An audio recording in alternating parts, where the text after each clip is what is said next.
Hello. It is November 22nd, and this is what your locks are looking like.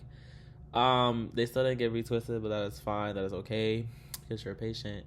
And speaking of patience, you have definitely sucked at patience, my guy. You have sucked at fucking patience, and I'm gonna tell you the reason why.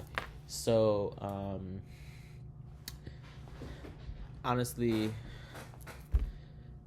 you were thinking a lot yesterday. I don't know why I'm speaking in like second, third person, whatever the fuck. But anyways, I was thinking a lot yesterday, and I was like, damn, like I really allowed my independence to become such a drug that I pushed away some decent ass people who were in my life or are stagnant in my life right now, and it's like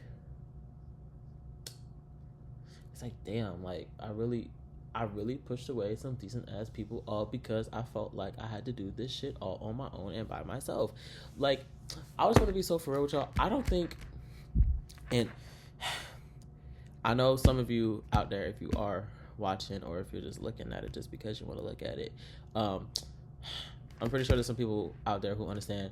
But it's like when you grow up with the ideology, not even the thought or value. The value of independence became an ideology, which became a god to me. Like, I truly put independence over everything else, and truly, I'm telling y'all right now, like, it's like once I got a taste of independence, like once I really got a taste of what it's like to be by myself, doing stuff by myself, not having to answer to nobody, not having to tell nobody nothing. Like, I guarantee I'm gonna tell y'all right now, I quite literally overused that shit to the fucking T. Like, when it comes to the idea of independence, great, amazing. The concept of independence, great, amazing. But I took it to the head, if that makes any sense. Like, I took it and I ran clean the fuck on with it, because, like I said, as soon as I got a taste of independence and what it feels like and the liberation that I felt, it's like that little girl in me was just like, damn, like, you know what? It's fuck y'all on everything. It's fuck everybody on everything. And I willingly isolated myself. I willingly isolated myself in ways that if if we went like pre-college me, like if you were to talk to me before I was in college, like you I'd be like, oh, I don't think I would want to, do this by myself. Or there's a lot of places where I just could not go by myself.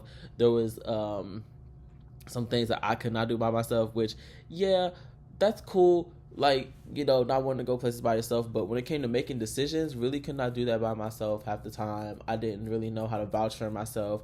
And once I had the ability to do so, it's like everybody became a threat to me, because it's like, what's your, it's like, ooh, what, it's like, state your name, gangsta. The fuck do you want? Why is you here? It's like I treated everybody as such, including the people who didn't need to be treated like that. And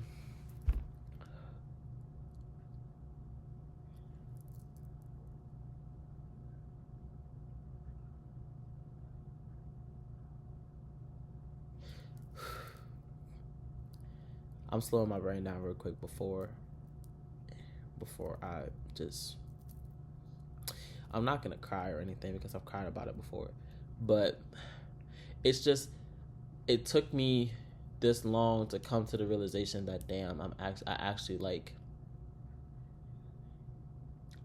need to slow my roll.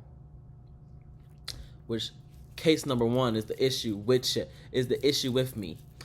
I needed to slow down. Oh, by the way, look, y'all, I did a little TikTok with these because I write in cursive and shit. But that's a smoothie. Don't get it twisted. That is a smoothie. It's just melted. But yeah, continuing forward though.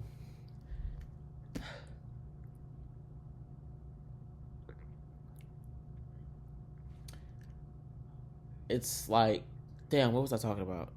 Fuck. It's gonna come back to me.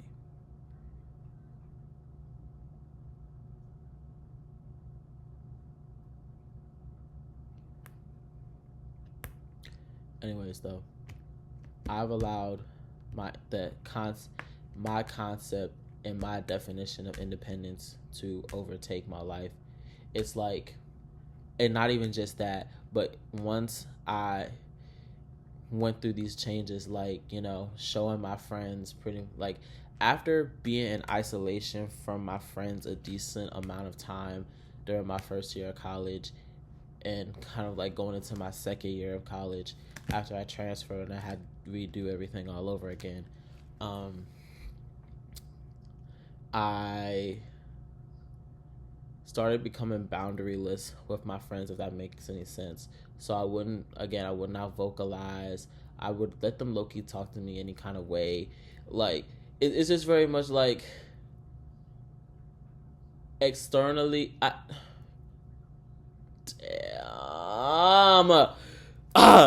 externally, I did the work. I did the changes and I did the work, but internally, I was still stagnant as fuck. And it's crazy because there's one person that I'm thinking about, have been thinking about for a while, but there's one person that, like, ended up mirroring me in this exact same way, and it sucks because we're not in contact anymore, and I don't want to say that I doubt that we ever will be, but I feel like it's just so far gone to say anything else. I don't want to say that it's like me giving up or anything, but it's just like, if it's meant to come back full circle and do what it needs to do, then it will. If it doesn't, it doesn't. It's besides the point. I hate the fact that in this life it's like I only learn shit when I'm hard-headed as fuck.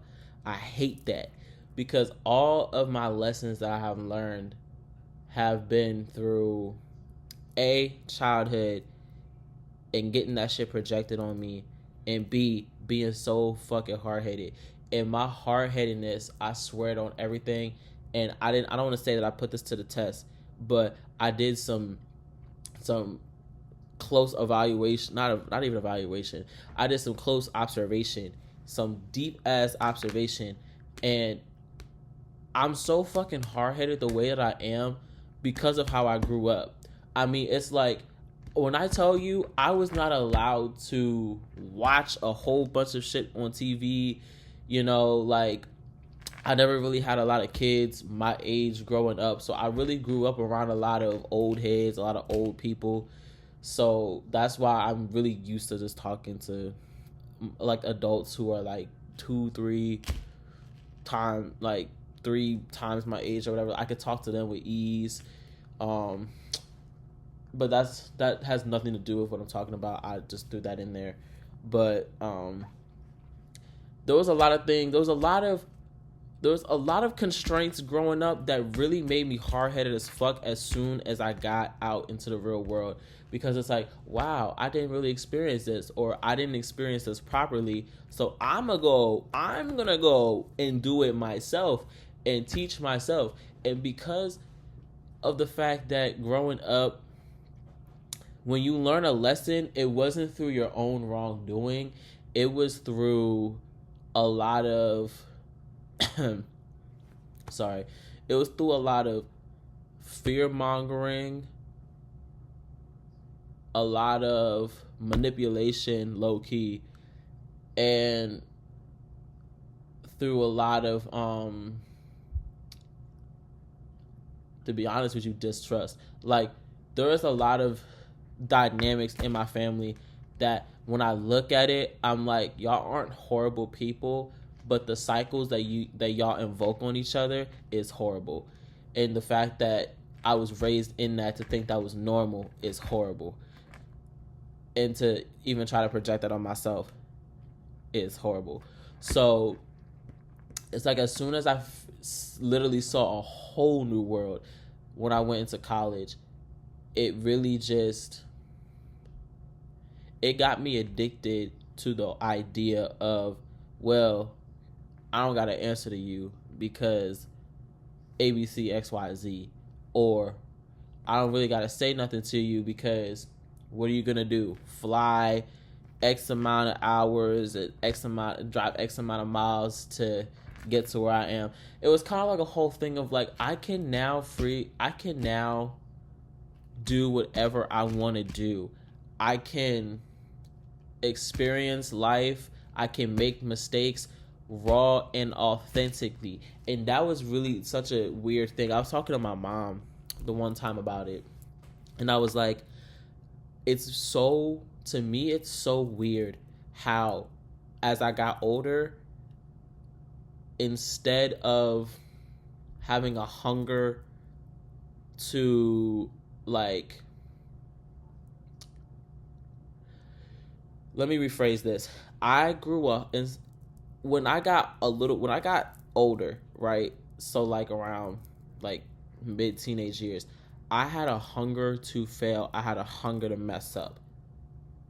I had a hunger to quite literally mess up. And that's how I got hard-headed. That's how I got hard-headed, because it was like my family would tell me like, "Oh, you don't want to do this because of XYZ, ABC." Mind you, my family, they know how to fear monger motherfuckers. They know how to fear monger a nigga sometimes to really like take away from your life experience, because it's a whole bunch of like, oh, because I went through it and this and that. And even though in good intentions, I'm trying to tell you, you know, like, hey, out of my experience, you don't want to do this. Like in my head, I'm like, yeah, but that's you though. And that was the thought process for so long. And why I would not listen to a lot of, like, I wouldn't listen to my parents sometimes. I wouldn't listen to my grandparents, especially my grandparents sometimes. I would not listen to them for shit. And I would just quite literally just do whatever I wanted on my own accord, because I'll be like, yeah, that's your experience, but I don't mean it's my experience. And I mean, 7 times out of 10, my experience was completely different than theirs. But those 3 significant times, it was definitely like a dang, I wish I actually listened to you, like you knew what you was talking about type thing. And it's because I built up this brick ass wall, another layer of this brick ass wall. It caused me to not only be hard-headed with my immediate family, but it caused me to be low-key hard-headed with the people who were in my life, because they would try to tell me something and I'll be like, okay, yeah, that's your experience, but I kind of don't give a damn, because I haven't gone through that yet and I want to learn. So there's definitely better ways to go about learning. And if it's one thing that you learned from last month into this month, is the fact that there's different ways to learn something without having to do damage to yourself. And I'm sorry if these type of videos kind of confuse you on like first and second person. I switched it and flipped it, you know, sometimes from time to time, so, you know, whatever. But yeah, like, I've definitely learned that I don't have to physically, mentally, I don't have to feel it to learn it sometimes. Like, sometimes I don't have to put myself in situations that will cause me to have to go into an isolation, because a lot of my learning, my past learning experiences have caused me to go into an isolation because of either A, how I responded, or B, how it turned out. And the last major isolation that I had was around early July. That was the last time I ever had a major isolation. And after that, like, and after things kind of like, I don't want to say they completely went downhill. It just went like mute and went silent. That's when I was like, okay, so I cannot continue to like put myself through waves of emotions that's not only going to like mess me up, but then also mess the other person up, whoever I deal with and stuff like that. And like, I have a bad habit of, when something goes wrong, I immediately look at myself and then I go into isolation, because it's like, okay, shit, like, especially if you come off like you put together, oh God, I'm going into like straight isolation mode. Like I'm not going to talk. I'm not really going to talk to you or anything because it's going to be like, why would you want to hear from me? I don't have anything put together whatsoever. I have nothing to show for. Like I quite literally am the one who caused this shit from what it seems like. So I'm just going to take my... Also came up to another realization as I sat here and talked about this. I have a bad habit of going to isolation because I can handle my own mistake if it comes to leaving, but it hurts more when somebody else does it. And I don't think I would be able to handle the idea of somebody else leaving. Whoa. My it's like it lays so heavy on my mental that somebody else leaves, but I can be more content with me leaving because I can take ownership at least for the mistake that I made. I feel like that's why when it's like, especially when it comes to like relationships, whether that is platonic or my last romantic one. And I say my last romantic one because I don't see myself getting involved with anybody else at all whatsoever. I don't. I really don't. I really don't. I don't want to and I don't have a desire to. But when it comes to my platonic relationships, including my last relationship, it's like when I sense that people get close and that I can no longer play off that I'm fine and that I'm put together and that deep down I really do need help and they catch on to that, it's like I dip because it's like, whoa, wait a minute, now you getting too lost in the sauce. You got too much dip on your tostita chip. Hold on, wait a minute, you gotta back up now. And it's like I get into an immediate defensive mode because it's like I have experienced so many people who have left because when they figured out the shit that I deal with, the stuff that I've gone through, the stuff that I've been put through, and the stuff that I carry, and the internal dynamic that I fight every single day because, mind you, because it's like I still live with the same, I now live with the same, again, with the same people who invoked half of that BS onto me, and I don't agree with them. Point blank. I'm learning how to coexist with them, but I don't believe the same stuff they believe. I don't subscribe to the same stuff that they do. I don't. So it's like when you can look through me and be like, yeah, no, you're not fine, and you definitely gonna need to get some help, and you know, I feel your sixth sense, like basically saying I'm not okay.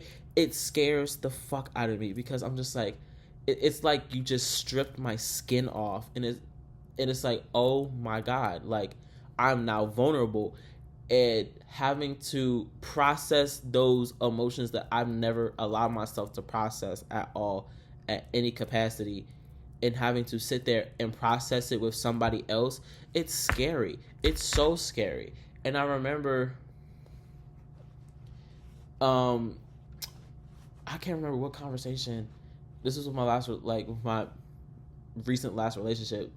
Like, she mentioned healing together, and that I didn't. And it's, I wish I told her this for real, but I didn't want to say anything. I didn't want to say anything because I was scared as fuck. I was scared as fuck. I'm not gonna lie. I'm a scary ass bitch sometimes, but that line scared the fuck out of me because I'm like, okay, so yeah, if we do it together, and you figure, and it's like, and you kind of see down the line how fucked up everything in my mental is. It's like, you don't want to deal with that, and I don't even want you to deal with that. It's like, I don't want you to deal with that. I don't want you to have to walk with me and carry all this heavy burden laden shit that really it's like I don't want to unintentionally make it your responsibility to make sure that I do it. So I'm gonna dip. I'm gonna go real quick, and I mean, I'm now coming to the whole realization that whether if it's romantic or platonic, you can heal with other people because people can heal. Not people, people can help you heal. Like people, the process of healing with somebody else actually helps and alleviates. And I learned this through isolation after I literally sat to myself and was like, damn, like maybe I actually do need a village. Maybe I actually do need to rely on my village, even though my village has caused me a lot of mental turmoil. There's still my village, and it's like it's just like damn, damn, damn, damn, damn, damn, damn. That's really all I've been saying for the past I don't know how long. Damn, damn, damn, damn, damn, damn, damn.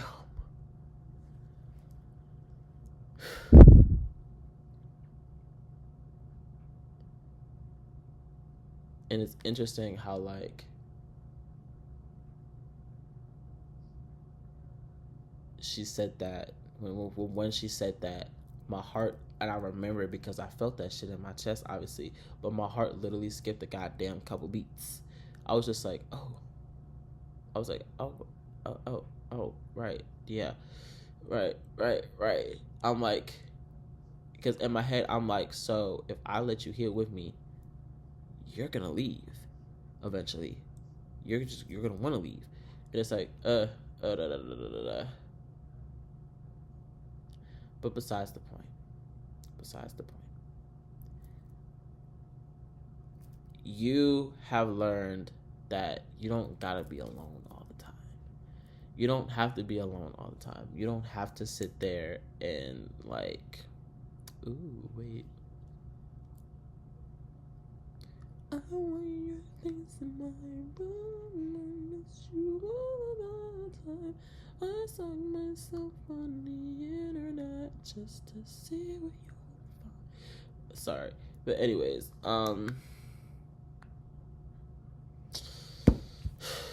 you just learned that you don't gotta do shit by yourself, bro. Like you don't have to do it by yourself. You can actually grow and learn with other people, and there's people out there who have, and not to go like trauma for trauma, but some people have worse trauma than you, and that's okay, because some people are actually willing to help you carry and stuff like that, and can help you deal with some things. So you joined a little therapy group. They meet every other week, but they might start weekly, but they meet every other week. And you're excited to go to the second meeting because the first one was pretty good, and the second one is going to be even better because you're going to talk more, possibly. I don't know yet if you're going to talk more, but anyways, it is November 22nd. It is a Saturday. You still work at St. John's, but you got a new job at Mercy, and you start the 15th of December. It's 4:07 in the morning. You are so ready to stop this night shift shit. You are 19 years old. It's been about damn near a month of some decent ass change since you started Loc'd, and yeah. You're learning, you're growing, you're purging. I'm proud of you. You're doing good. And hopefully you look back on this because you're posting these things on YouTube. So, girl, you better look back on this shit. But just know that it is completely okay and it's fine. At the end of the day, we're all living this life for the first fucking time. Even if we have came here so many times before. It's a different body. It's a different character you're playing. And seems like you got a lot of things to learn, but okay. Deuces, and deuces. I'll see you in your next little vlog.